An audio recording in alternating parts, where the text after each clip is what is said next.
Good afternoon. It's Wednesday, the 3rd of May 2017, just after 1 o'clock. Welcome to UK Column News. I'm your host, Brian Gerrish. With me in the studio, of course, Mike Robinson. We're delighted to be joined today by Alex Thompson, giving us Eastern approaches from the Netherlands. But also we've got a live report from Patrick Henningsen, who is still in Damascus. So we've a lot to cover. We'll get straight on to the news. Yes, Alex, we'll begin with you. What is the situation in the Netherlands with regards to parliamentary discussions of Syria? It seems pretty sparsely populated there.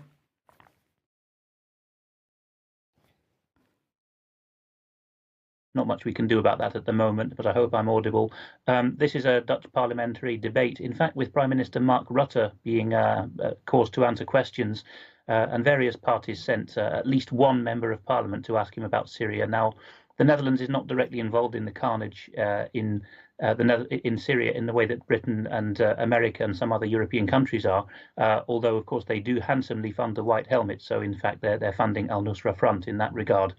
But look at the sparseness of the chamber. There's 150 seats, and you can see as many of the beautiful empty seat backs with their gold seals there as you can in the green upholstery of the House of Commons when politically or financially important debates happen. So most of them have gone off somewhere else. So Alex, as you say, it's not so different from what goes on in the House of Commons. No, it isn't. But this new parliament, particularly the members of the Forum for Democracy, the three MPs who've been elected from that party, are shaking things up. So they have 2% of the seats now, and they've come out of nowhere to do that. And every time they speak, whether it's the young sharp guy Thierry Baudet or the old well-spoken lawyer, what they come out with is just streets ahead of any other politician. So they're having to watch out. And in many debates, they say, "Why are we not going down the British route and leaving the European Union?" Well, as Brian mentioned, we're also joined by Patrick Henningsen, who is in Syria at the moment. And so by way of an introduction, Patrick is there producing a host of articles and video clips. By way of introduction, let's have a look at one of those video clips, and then we'll ask Patrick for comment on it. So, again, another school. This is in another part of East Aleppo. This was fully occupied by terrorist factions, and once again, this was an al-Nusra command center, this school. So we told you that many of these schools and institutions are occupied, hospitals, schools, by terrorists throughout the conflict, and the reason is to avoid any reprisals from the Syrian Arab Army or the government or anyone trying to liberate these areas from these occupations. And that's exactly what's happened. This one's been pretty well sanitized over the last couple of months, but you can see there's various quarters, sleeping quarters. There's even a reception room. Lord only knows what this one was for, but a little bit of posh interior decorating by al-Nusra Front here. Maybe this was for special VIPs, perhaps. We're not sure, but... So Patrick, what are your impressions? You've been there for a couple of weeks now. Yeah, impressions overall of Syria. The impressions are that this is a very large country, a very diverse country, ethnically, religiously, extremely diverse, and so the war front is equally as diverse. So what you have essentially here is this country is one giant war zone, and the government is fighting on maybe 12, 13, 14 different fronts, maybe more, 20 different fronts, you could say, in total, maybe more than that. So imagine having to deal with that plus incursions from foreign countries on the northern front, from the likes of Turkey, for instance, and the United States, and also on the southern front, the Jordanian border. And we still have a lot of weapons and activity over in the Golan Heights region with Israel, backwards and forwards as well. Plus, you've got to patrol the skies and secure the air. So, and you have Idlib, which is the second Islamic State, which has been established, essentially a de facto Islamic State that, on the whole, is much bigger, maybe territory than in terms of numbers of terrorists and groups than even Raqqa, comparably. So, the Syrian government's dealing with all of that. They've got some help from the Russians. They've got a little bit of help from Iran, from Hezbollah, a little bit help from Iraq, but overall, they're really taking it full on so many levels, and socially, economically. The economic siege of this country is probably the most devastating of all. The military fronts can be fought and can be, to various degrees of success you can achieve on a military level. You can drag on the results, and you can do countermeasures and so forth. Economically, you can't. Economically, the thing that's driving this conflict is sanctions imposed by the United States, by Britain, by Western countries. We can talk about the gun running from the U.S., coalition from Saudi Arabia, from Qatar, all the money laundering through all the various so-called NGOs, which we'll talk about later. But on the economic level, the thing that's driving the recruitment of extremism is definitely economic sanctions. The thing that's costing lives is economic sanctions. The thing that's really devastating this country on so many levels is this. And with that, Patrick seems to have sanctions. So, are you back, Patrick? Are we back? Good stuff. Yeah, right. I've got you. I've got you. Yeah, good. Okay, well, look, let's just run through a couple of other video clips that you've sent us, and just describe what we're looking at here. Okay, this is a crater. This is out front of the al-Nusra headquarters, which is 20 meters from the White Helmets headquarters. So you have 4 school buildings, one school complex divided between al-Nusra and the White Helmets. This is a crater from looks like from an airstrike. It could be from something else. I'm not sure. But this was used, I believe, in a White Helmets propaganda video saying that the regime or the Syrian government was targeting a White Helmets facility. From what I gathered from locals. Okay, so, but this is al-Nusra's forecourt. I'm looking right there at the al-Nusra headquarters. The identical building is right behind it, was the White Helmet Center. Okay, and in the White Helmet Center, we could show you a lot more videos, al-Nusra flags everywhere. Jihadi slogans, extremism everywhere. So what we see with the White Helmets is this definite, it's a definite takfiri theme running through, the organization. If you go to their centers, we visited 3 or 4 in East Aleppo, all the same. And so was this an example of one?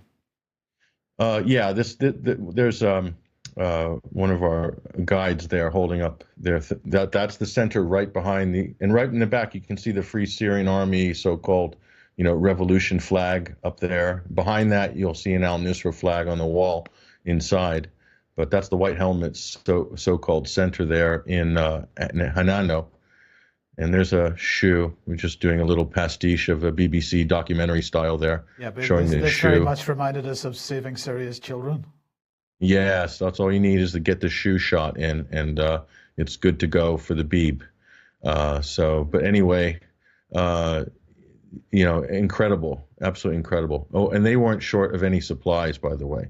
So while sanctions were devastating hospitals and medical clinics still to this day, they have enough medical supplies in all of these so-called rebel-held hospitals for 3 or 4 years.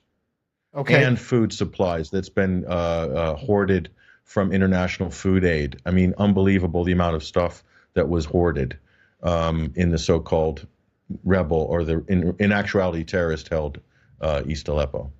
Well, Patrick, that was a fantastic segue to bring in Matthew Rycroft at this point, because he was speaking in the UN Security Council a day or two ago.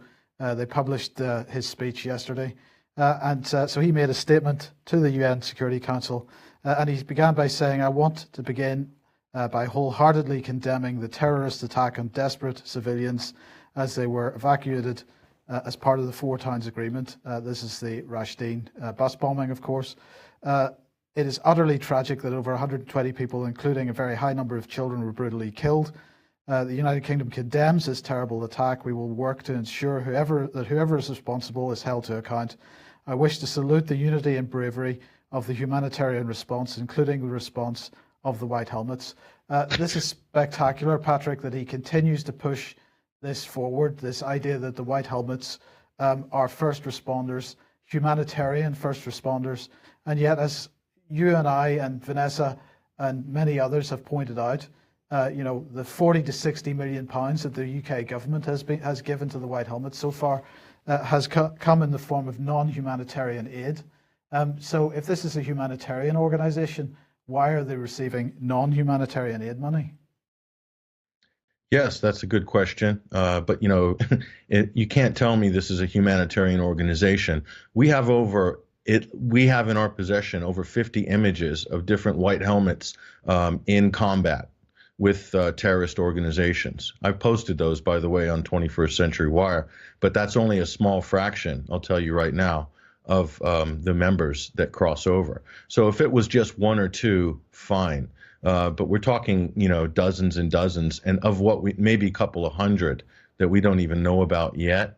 And we're still sifting through social media accounts of members and terrorist organizations. So, for someone to say, for a British ambassador, any ambassador, quite frankly, to say this is a humanitarian organization is just flat out laughable. And when you've actually gone and inspected their premises, it's just beyond a doubt that they are absolutely one and the same, working in tandem with terrorists. Not only that, we've also had residents that we spoke to, and they've said the same thing. It's been echoed many, many times by many different residents, which popping up randomly and speaking to people, and this is what they're telling us. So, yeah. Well, just before we bring Alex in, I just want to go on with what Rycroft was saying here, because he went on to say that these attacks once again bring into laser focus the urgent and desperate humanitarian needs of 13 million people in Syria. He was concerned by the difficulty in reaching these people because they're living under siege. It's very, very difficult. And of course, what he's suggesting is that the siege is, these people are living under siege conditions caused by the Syrian government. This is not the case at all. The sieges are being held in most cases by the terrorists. He said that at the International Syria Support Group meeting on the 20th of April, Russia committed to press the regime to allow the United Nations and its humanitarian partners to access Douma, one part of eastern Ghouta. What is the situation? 1 week later, the regime has not acted. There is no convoy. We owe it to the people of Douma to do everything we can to improve the situation. The UN has received the requisite assurances from the relevant armed opposition groups to allow them to deliver assistance to Douma, and it is identified a safe route to enter. The only thing that's lacking now is for the Assad regime to issue a facilitation letter and to pause its aerial bombardment of the area for long enough for the United Nations and humanitarian partners to enter. If Russia is able to ensure that the regime allows access, we call on the Security Council to act to ensure that the UN is able to deliver urgent supplies to Douma in the first instance. What he is calling here, he described them as opposition, armed opposition. What we're talking about here is Jaish al-Islam. This is a designated terrorist organization, designated so by Syria, Russia, Iran, and Egypt, not designated as terrorists by the UK or the US. So what he's talking about, and what you've just highlighted, Patrick, is the fact that in most cases, it's the terrorist groups, including the White Helmets, which hold the food and the medical supplies, and they withhold the food and the medical supplies from the civilian populations in those areas, or they try to sell it to them for vastly inflated prices. So it's not just that, Mike. You can get all the supplies you want, all the food you want. So if you pledge your allegiance to whatever terrorist group is in control of that area. This is something we heard time and time again from different residents, okay? But what they're proposing here is just a repeat of Aleppo. They're trying to extend the same policy of, claiming to set up humanitarian corridors, and the regime won't allow us in. These are hardcore, violent, religious extremist terrorists who are in control. And if you look at Eastern Ghouta, what did they do this week? They started fighting amongst each other, and at least 40 of them were killed because they were arguing over control of whatever black market is. I mean, this is like organized crime, armed gangs, religious extremists taking over whole parts of cities. Imagine if that happened in London. Okay, how would the government be dealing with it? Would they be calling to the international community to come in and open up a safe corridor to allow supplies in? Or would they just be going hell for leather to basically wipe these people out of parts of London? That's exactly what the Syrian government is trying to do. It's also a safety issue. They've got residents and safe people in there, and they're trying very hard to get people out who want to get out, and terrorists are keeping people from getting out in some cases. We saw this absolutely in Aleppo, and I would assume the same thing is happening in parts of Damascus. We spoke to residents who are being threatened over the phone, like, we've got all your goods, we've got your property or whatever, we've got your family, holding people to ransom. This is normal, par for the course, okay? And threats being made. This is just criminal, Mike. These aren't armed opposition. These aren't opposition. This is not political opposition. For anyone to be characterizing it in this way, whether they're an ambassador of Britain, U.S., France, or whatever, is ludicrous. Okay, and it just flies in the face of the facts. Okay. So Pat, when Rycroft then says we call on the Security Council to act to ensure the UN is able to deliver urgent supplies to Douma, what he's actually saying is we are really keen to get urgent supplies into an area held by terrorists where we know full well that there is going to be this kind of the kind of activity, this kind of control that you've just described. So he's talking about providing supplies to terrorists. Supplies, any supplies is going to help them. And in Aleppo, it's been proven they were supplying, some of these supplies had arms into these deliveries, okay, that came through charity organizations and people like this, okay, various and sundry, okay. And so what the whole Rushdie bombing, in my opinion, and Vanessa would probably agree with me on part of this, is there was a sectarian aspect to it in order to intensify the sectarian divides. But the real international agenda of the Rushdie bombing was to create the impression that the Syrian government can no longer be trusted, or the Russians can't be trusted with transfer, evacuations, and so forth. And we need blue helmets in their international forces. Okay, to me, this is what the motivation was. And we spoke to the real Syria civil defense and watching them work, okay? They don't go out with cameras filming when they go to a 911 call, okay? They go out to do the job. But what were they doing with cameras at the Rushdie bombing as the bombs went off, videoing the kids, videoing the slaughter? This is a giant PR. It's a disgusting snuff film PR operation. You can't describe it any other way. This is just, it's subhuman. And for them to be given political oxygen from any of these countries in the West is shameful, okay? These were terrorists who carried it out. Some of these terrorists are working in conjunction with Western intelligence agencies, with militaries, with NATO member countries like Turkey, okay? So, we have a huge problem here. Well, we should have a problem here, but if you listen to our political leaders, there's no problem. It's all fine. It's great. They're rebels. They're opposition. Let's, we need them to come in a transition in Syria, a political transition. Is just ridiculous. Okay. Yeah. So, people got to wake up and look at this for what it is. Patrick, if I may, just a very, very quick question, and that is, how do the Syrian people sort of view the UK and the US? Are Syrian people becoming aware of the fact that there is dissent in UK? We UK column, many other people see through the propaganda of the British government. Do people on the ground in Syria realise that people are starting to fight back against this utter nonsense. I don't know if they realize any level of dissent, but what I can tell you is that even from the most rural area and being received as a foreigner and as an American is not a popular introduction at the moment, especially after the Tomahawk cruise missile strike a few weeks ago.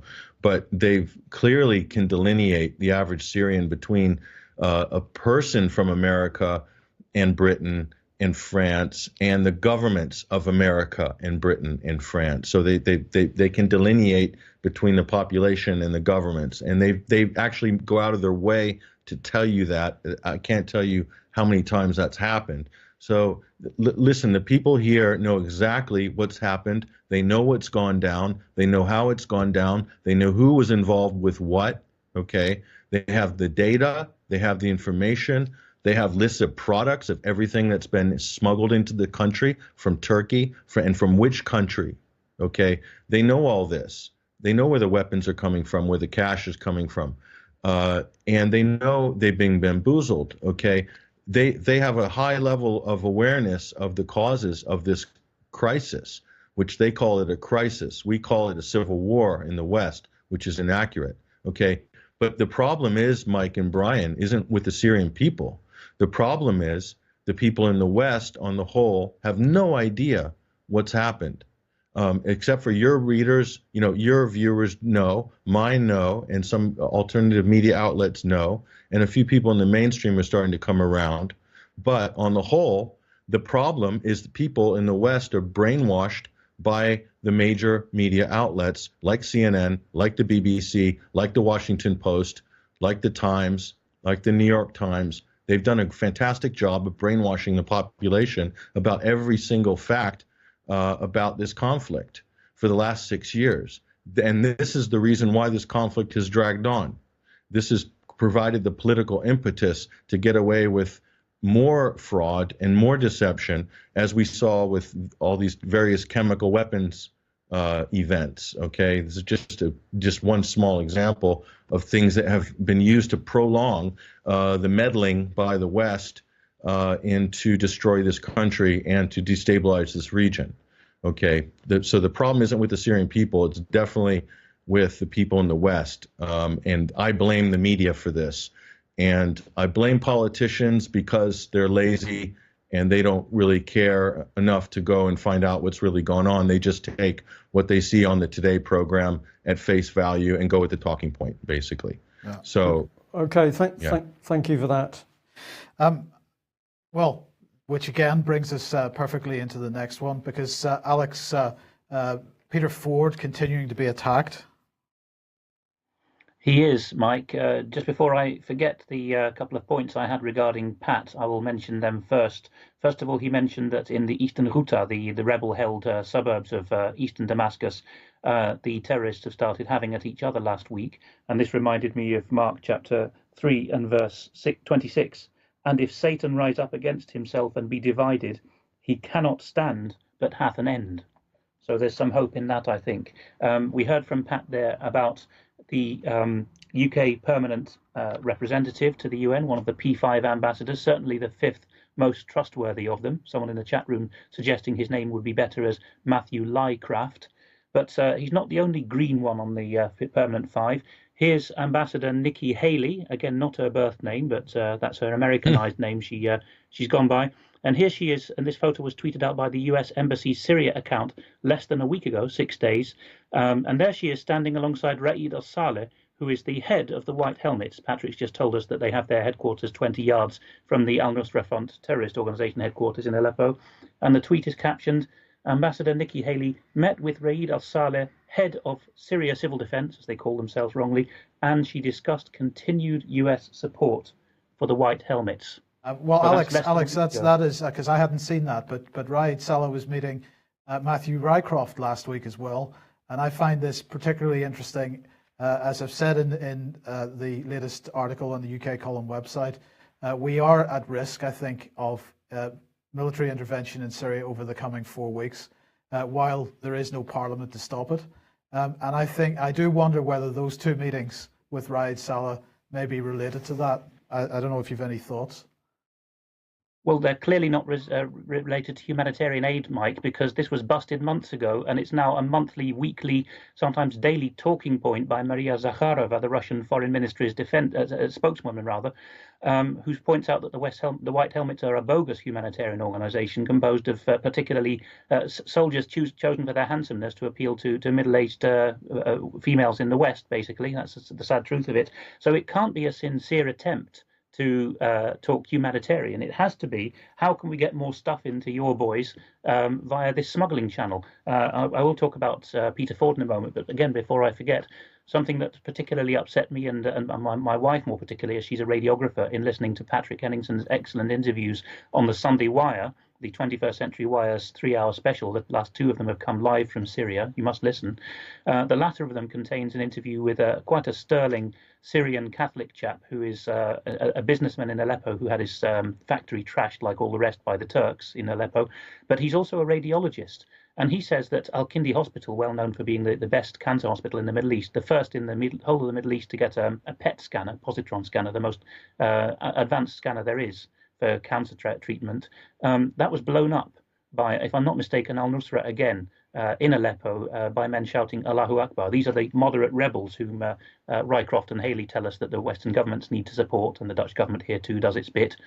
And then because that was being blown up rather than commandeered, when the terrorists started sustaining nasty injuries, what happened was the Turks, or ultimately someone else through Turkey, smuggled in an entire computerized tomography scanner on the back of a lorry into Aleppo. Patrick must intervene and correct me if I'm wrong about this, but that's just astonishing that the Middle East's first specialist scanner of the new generation for cancer patients and other injuries was blown up, and then a new one was provided privately by the Western Turkey, but only for the terrorists.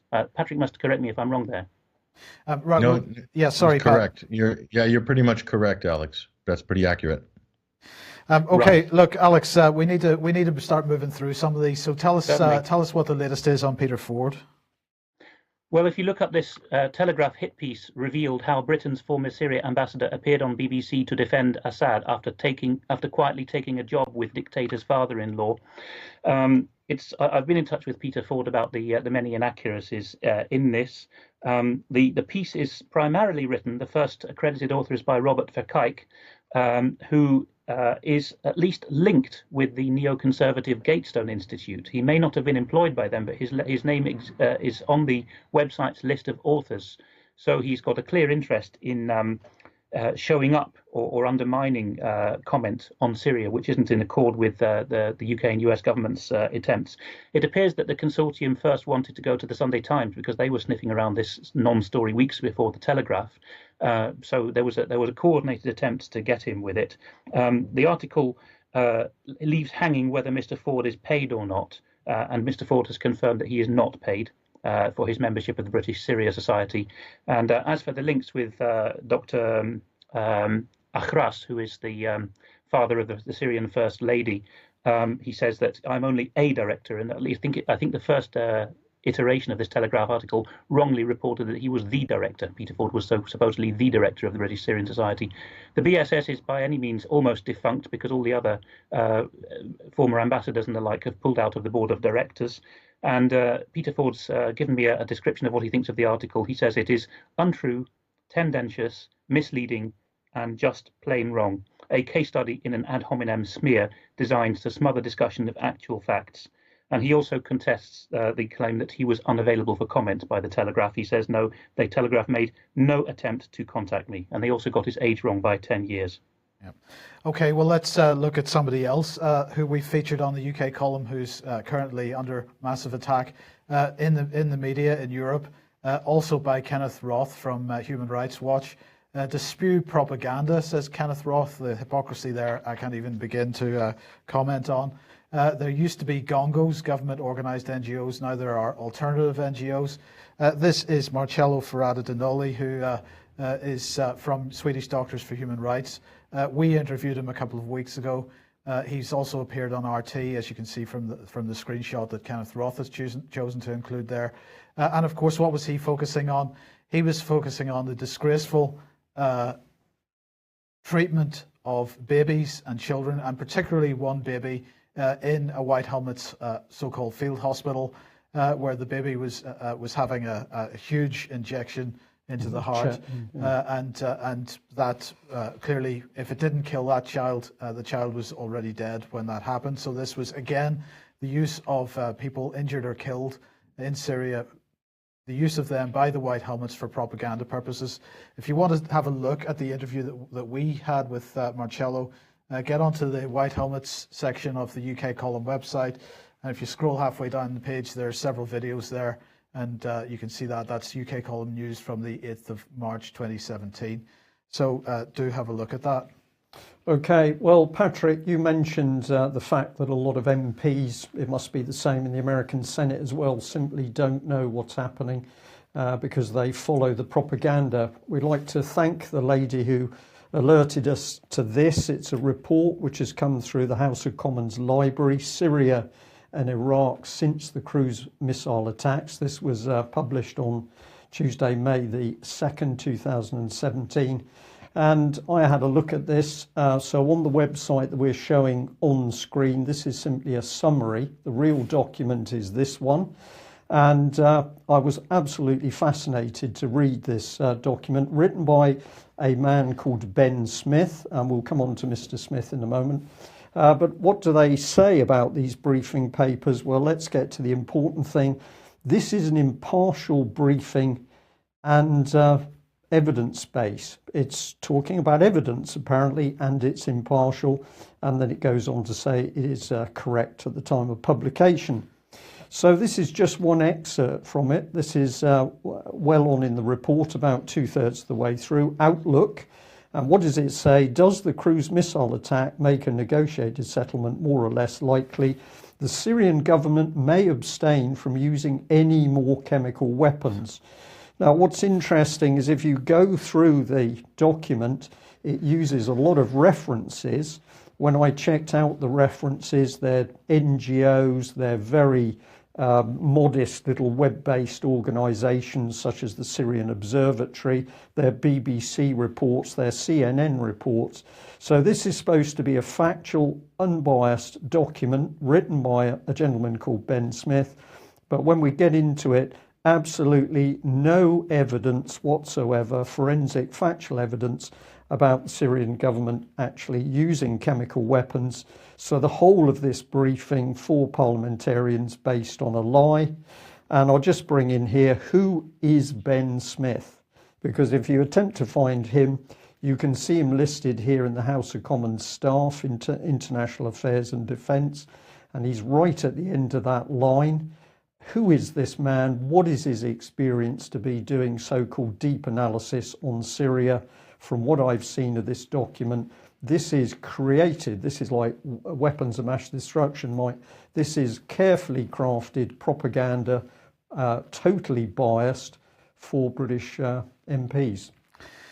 Well, Brian, we've got some good news because UNESCO is joining forces with Cartoon Peace on Twitter to promote press freedom and freedom of expression. I thought that was fantastic.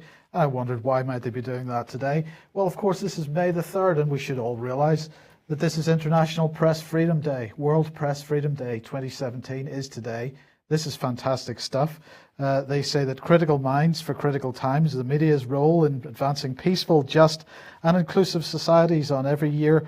3rd of May is a date that celebrates the fundamental principles of press freedom, to evaluate press freedom across the world and defend the media from attacks on their independence. Fantastic. We must be hugely impressed by by UNESCO's efforts here. Well, let's look at how well Britain is doing with regard to press freedom, because last week Reporters Without Borders released their 2017 rankings for press freedom, and unfortunately Britain has moved down the list once again. This is a result of the Investigatory Powers Act and other things like that. So they've dropped 2 places. So let's see who we got there. I can't actually quite see, but people on screen will be able to see. Britain has now moved down to number 40. The United States is number 43. So we have fallen behind France for press freedom. We've actually dropped 10 places on this in the last 4 years. We're now behind France, Chile and South Africa, amongst others. Ireland has dropped 5 places to 14th.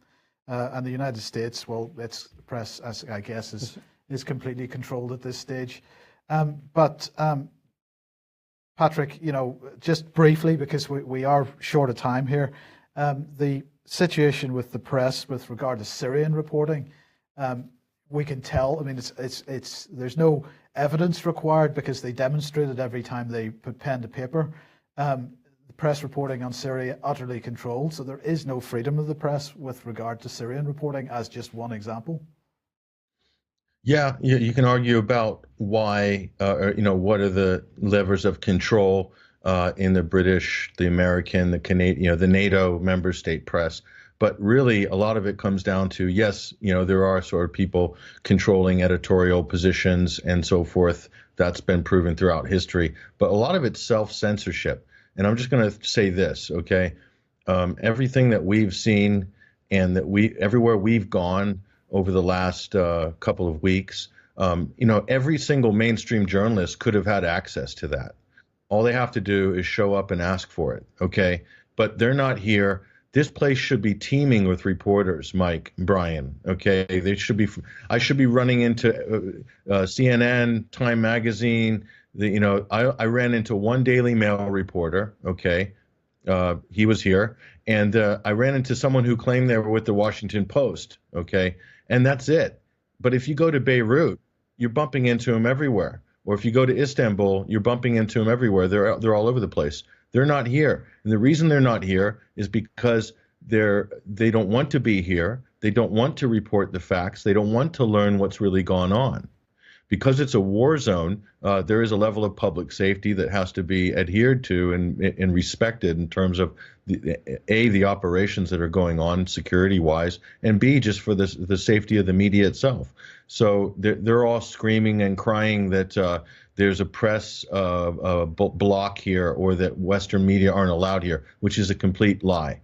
Okay, and by the way, with the amount of press control in the West, in Britain, in the U.S., and so forth, the amount of self-censorship and all that, it's just a small wonder that we claim to have all these freedoms in the West, but we are in a lot of ways self-policing. Because people, for whatever reason, they don't want to get the facts, because the facts run counter to the narrative. And the narratives have all been decided by Boris Johnson and everybody down the food chain in Britain, and in the same in America, from Trump all the way down the food chain. They already have the narrative, so anything that runs counter to the narrative gets discarded automatically. And so you can see this reflected right across the media coverage. Yes. Okay, people should be up in arms about this. They should be upset. The public in the West should say, why are we being screwed? Why are we being screwed at every turn by all these media organizations who are lying to us, and then politicians are just reflecting those lies back onto the people, and then thus giving them legitimacy? So this is a laundering.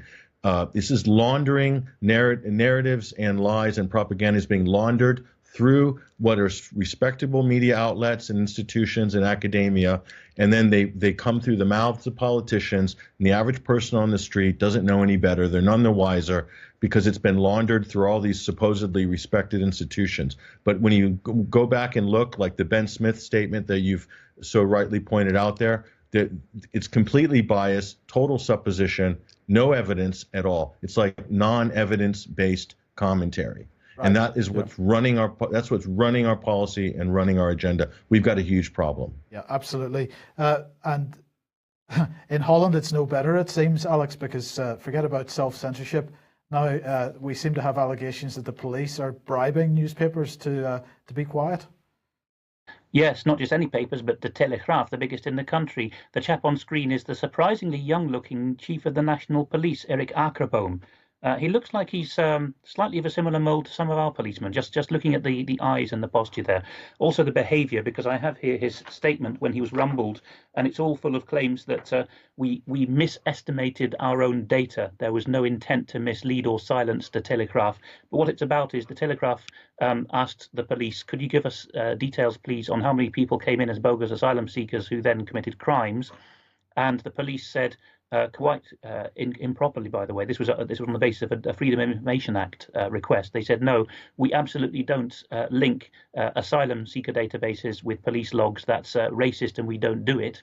The Telegraph then said, no, we've got wind of the fact that a special unit has been set up just to do that, so we've rumbled you.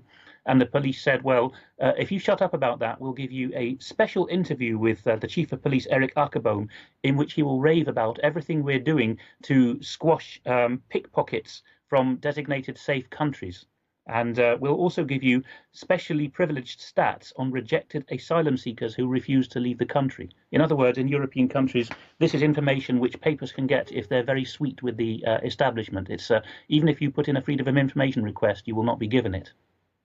Okay, well, thanks for that, Alex. And just to round off this media section, I'd just like to point out that Patrick Henningsen and Vanessa Beeley, along with several others, are going to be speaking in Frome on Sunday, the 11th of June at 7 p.m.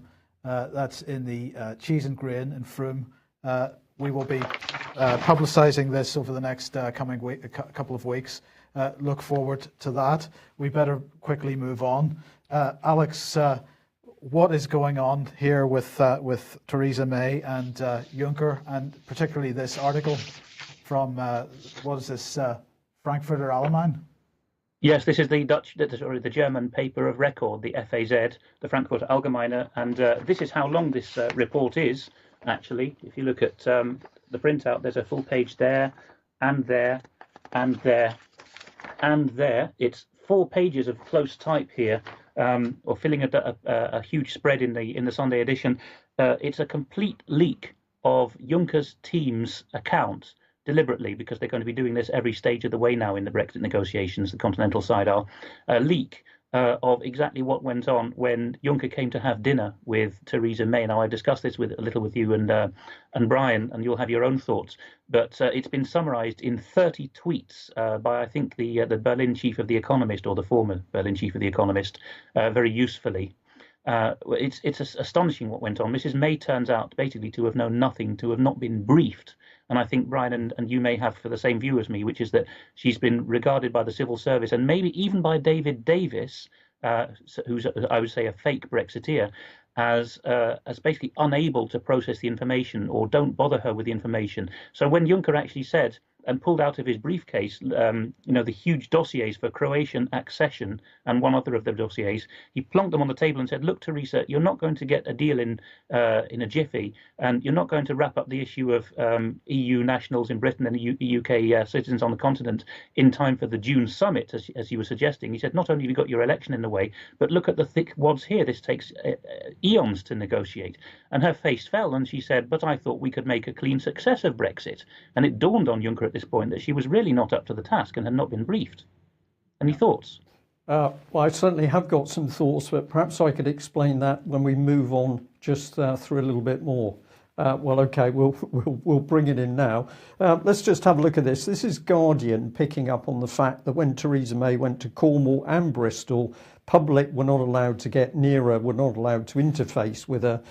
In fact, she was guarded by police who protected her own activists from anybody in the public who was challenging, heckling.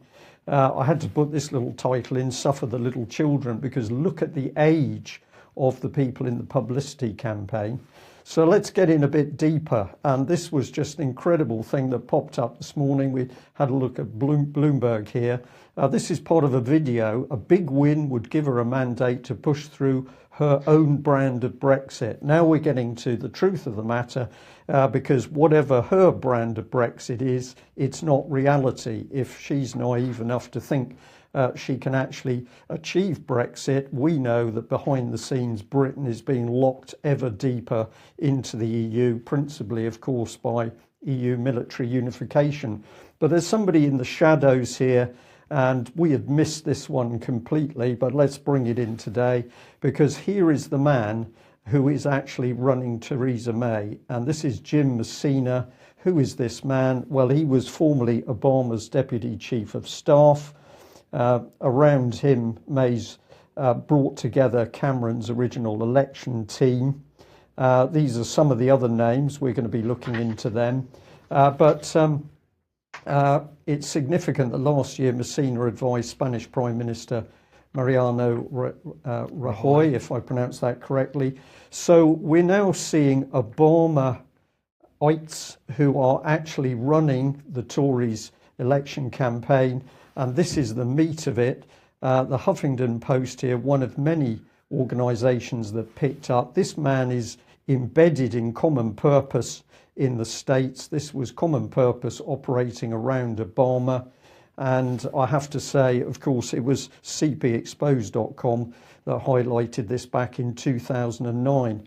So to answer your question there, Alex, we can now show that we have got neocons and Obamaites running the British Conservative election campaign based on Common Purpose. Yes, Common Purpose right at the centre. And so let's bring Common Purpose on screen because at the moment they are running the Navigator course in Qatar.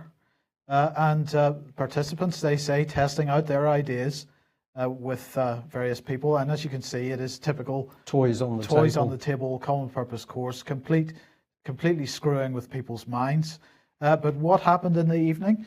Well, they all popped off to see the British ambassador in Qatar. There we go. There he is in the centre. Ajay Sharma. Thanks to him for hosting Common Purpose Navigator alumni at the British Embassy this evening, connecting and inspiring emerging leaders. So once again, we find Common Purpose right at the centre of the British government, no matter where they are in the world. And I'm going to bring in here Qatar, extremely interesting because Qatar is mentioned when we see extremism coming in through the mosques in UK. We have members of the Muslim community saying, well, we get a new mosque, we get a new imam, and who's funding this with the new radical Islam? Well, Qatar is always named together with Saudi. So Common Purpose inspired, perhaps? Common Purpose inspired would be our belief, but we can now say with confidence we've got Common Purpose at the heart of Theresa May's election campaign, using the sort of agitation that Saul Alinsky was, of course, so famous for, the very man around Hillary Clinton and Obama. Absolutely. Well, let's bring this on then. This letter doing the rounds of the internet at the moment. This is from Roger Mullen MP, who is SNP's Treasury spokesperson, and it's to the Chief Executive for Party and Election Finance at the Electoral Commission. It says, Dear Ms Bennett, you will no doubt be aware that the annual general meeting of HSBC Holdings plc was held on the 28th of April 2017 at Queen Elizabeth II Conference Centre in London.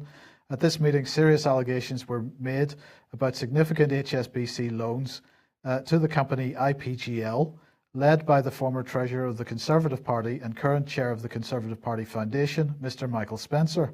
The question and answers at the AGM are now fully in the public domain on YouTube. In essence, the allegation, which has not been refuted, was that HSBC loaned IPGL over £200 million from the 6th of October 2008 onwards. The company was in some financial distress. Despite this, it is reported that in excess of £5 million of HSBC loans have been laundered directly to Conservative Party headquarters. I'm therefore calling for an immediate investigation into the situation, and he lists 4 specific questions. Now, Alex, I'm fascinated by this, but I'm particularly fascinated about the timing of this. Now, some people might view that this is the scandal that has caused Theresa May to call the general election now, because she's hoping that if there's a new government in place, that perhaps this can all be brushed under the carpet. But the point is that this has been going on since 2008. So here we have the original Telegraph report saying that Michael Spencer had pledged Numis shares as security for the loan. And Numis was another company that he was chairman of, alongside the fact that he owned IPGL. So there was some dodgy dealing going on here because shares were being used as collateral for a loan, but he did not declare that as he should have to the stock market. And here we have the Guardian a couple of days later saying Tory Treasurer admits breaking loan rules. And what's interesting about this is that they also mention Carphone Warehouse co-founder David Ross, who admitted that he had also failed to disclose similar arrangements involving 4 separate firms, including Carphone Warehouse, And the point is that Ross was also a Tory donor, also a friend of David Cameron. So what we seem to find here is a pattern of behaviour amongst Tory donors, but this is going back to 2008 and 2009. So here we have the Telegraph again. From April 2009, Tory Treasurer Michael Spencer seals the £200 million deal. So that's the £200 million loan from HSBC. So that's good. That has been announced publicly. And then from May 2009, Tory Treasurer, in shares tax probe. And what was this about? This was the same man again, this time HMRC, querying what they described the tax base cost of LCAP share transferred to Dutch subsidiary InCap, Netherlands BV in 2001 by Spencer's private investment company, IPGL. So my point here, Alex, is that this stuff has been rumbling on for quite a number of years, and suddenly it's become an issue right now. Why? What's your reading of this? Why do you think this is happening at this time?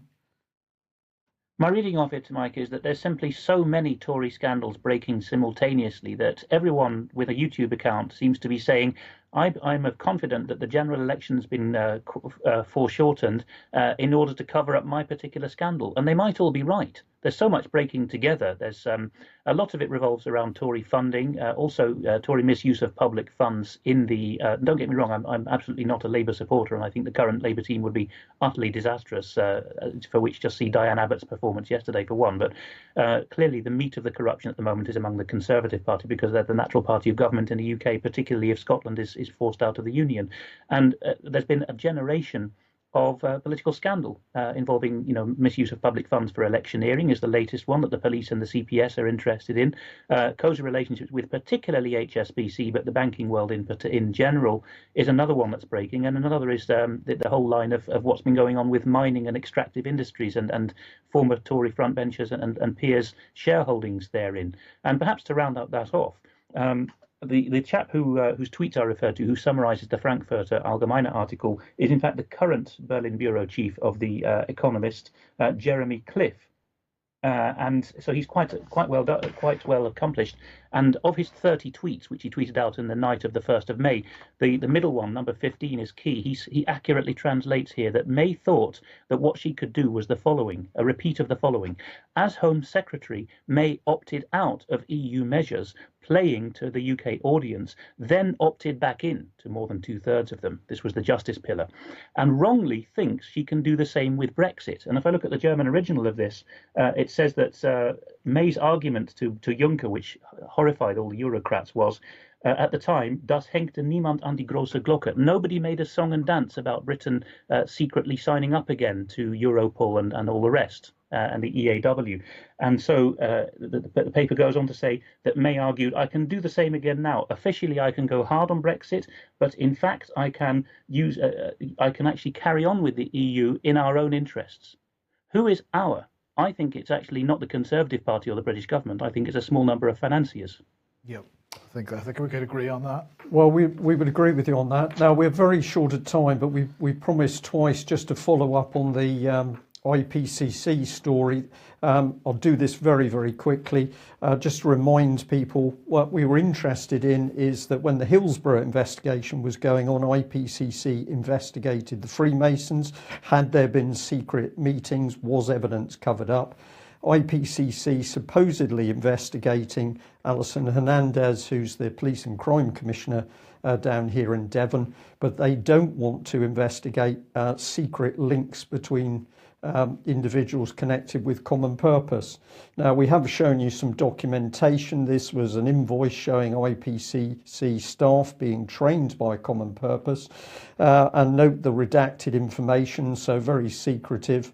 We emailed them, say, would you like to answer some questions?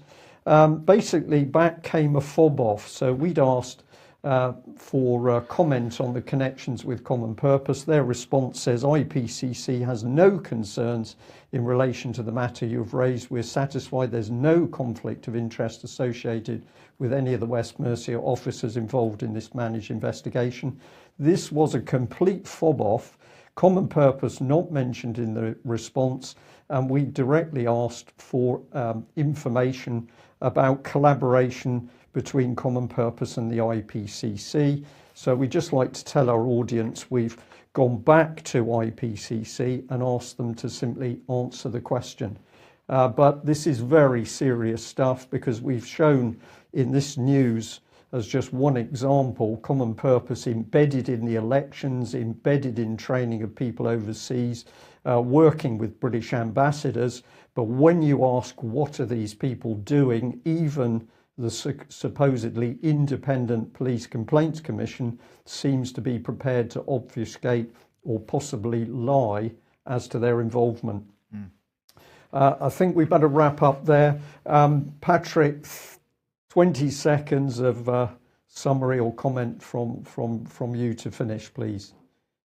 Well, first off, we'll probably get attacked, myself, Vanessa, for being an Assadist or a Putinist, and that we're being paid by the regime, whatever, to be here. Let me tell you that this is 100% self-funded from our pockets and from the help of some of our readers and listeners, okay? And it's costing, it's quite an expensive endeavor. Let's put it that way.